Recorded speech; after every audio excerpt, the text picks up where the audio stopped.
पकोड़े तो आपने बहुत खाए होंगे, मगर आज आपको दिखाते हैं रोटी की तरह बनने वाले कोहाट की तहसील लाची के बड़े पकोड़े।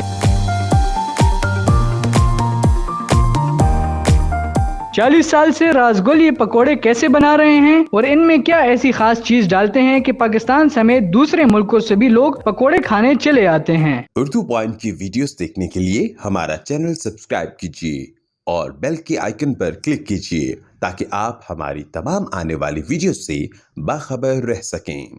अस्सलाम वालेकुम, मैं हूं उस्मान पराचा और आप देख रहे हैं उर्दू पॉइंट। इस वक्त मैं मौजूद हूं कोहाट की तहसील लाची में और यहां की एक ख़ास सौगात है, यहां के पकोड़े जिनकी एक ख़ास शक्ल भी होती है। आइए आपको दिखाते हैं इस ख़ास सौगात के बारे में, यहां के जो मशहूर पकोड़े हैं। वैसे तो हम देखते हैं कि पकोड़े हर किसी को पसंद होते हैं, लेकिन ये लाची के कोहाट के जो पकोड़े हैं क्यों मशहूर हैं और इनमें क्या खासियत है, लोग इसको पसंद करते हैं। आइए यहाँ पर जो रेडीबान हैं इन्हीं से जानते हैं, हमारे साथ रहिए।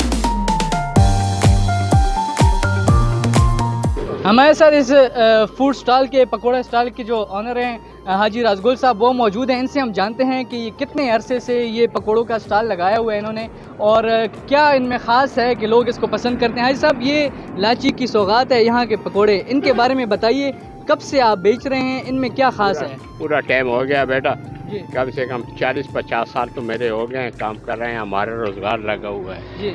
इसमें क्या खास है और इसके अज्जा क्या हैं, किस तरीके से बनते हैं? सब लोग बनाते हैं, हमारे लाची के मशहूर पकौड़े हैं। यही आटा सब इस्तेमाल करते हैं, यही पोजीशन सबकी होती है, हमारी इलाके की मजदूरी बन जाती है लोगों की।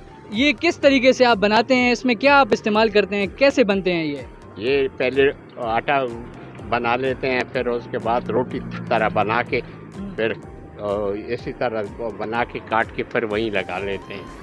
और ये बेसन से बनते हैं, आटे से बनते हैं? हाँ, बेसन से बनते हैं। ये कौन पसंद करते हैं और इसकी कीमत क्या है? ये इसी लोग के मोटर वगैरह जो गाड़ियां जाती रहती हैं, लोग पसंद करते हैं। वैसे तो हम देखते हैं पकोड़ों की जो शेप होती है वो गोल होती है, आलू के होते हैं या सब्जी के होते हैं। यही हमारे यही पसंद करते हैं, वो गोल यही कोई पसंद ही नहीं करता है। जो रास्ते पे जा रहे हैं वो भी यही पसंद करते हैं। इनकी कीमत क्या है? ये 150 रुपए पाव है। क्या कहना चाहेंगे लोगों को जो यहाँ पर आए और आपसे ये ख़रीदें? यहाँ पर हम देख रहे हैं बहुत सारी रेडियाँ लगी हुई हैं पकोड़ा की, लेकिन आपकी इस पकोड़ा रेडी में क्या ख़ास है कि यहाँ से ख़रीदें लोग? बस हमारी ज़ुबान भी अच्छी है, हम लोगों को कोई नाराज़ नहीं करते हैं, कोई कम पैसे भी दे दे उठा लेते हैं। यहाँ पर घी कौन सा इस्तेमाल करते हैं आप? ये ख़ास होता है या काफ़े वाला? जी हाँ, असली घी इस्तेमाल करते हैं। असली घी। नाजरीन, ये जैसे कि आपने यहाँ पर ऑनर से की बातें सुनी कि वो ये पकोड़े किस तरीके से बनाते हैं। सबसे पहले यहाँ पर ये जो रोटी है इसको ये बनाते हैं, उसको फिर काट के और फिर बनाते हैं। इसी साथ यहाँ पर लोग काफ़ी मौजूद हैं, उनसे हम जानते हैं कि इनके पकोड़ों के बारे में वो क्या कहते हैं। हमारे साथ रहिए। हमारे साथ एक मकामी शहरी भी मौजूद हैं। लाची की एक ख़ास सौगात है, इस सौगात के बारे में इनसे जानते हैं कि ये क्या कहते हैं। क्या कहना चाहेंगे लाची के पकोड़ों के बारे में?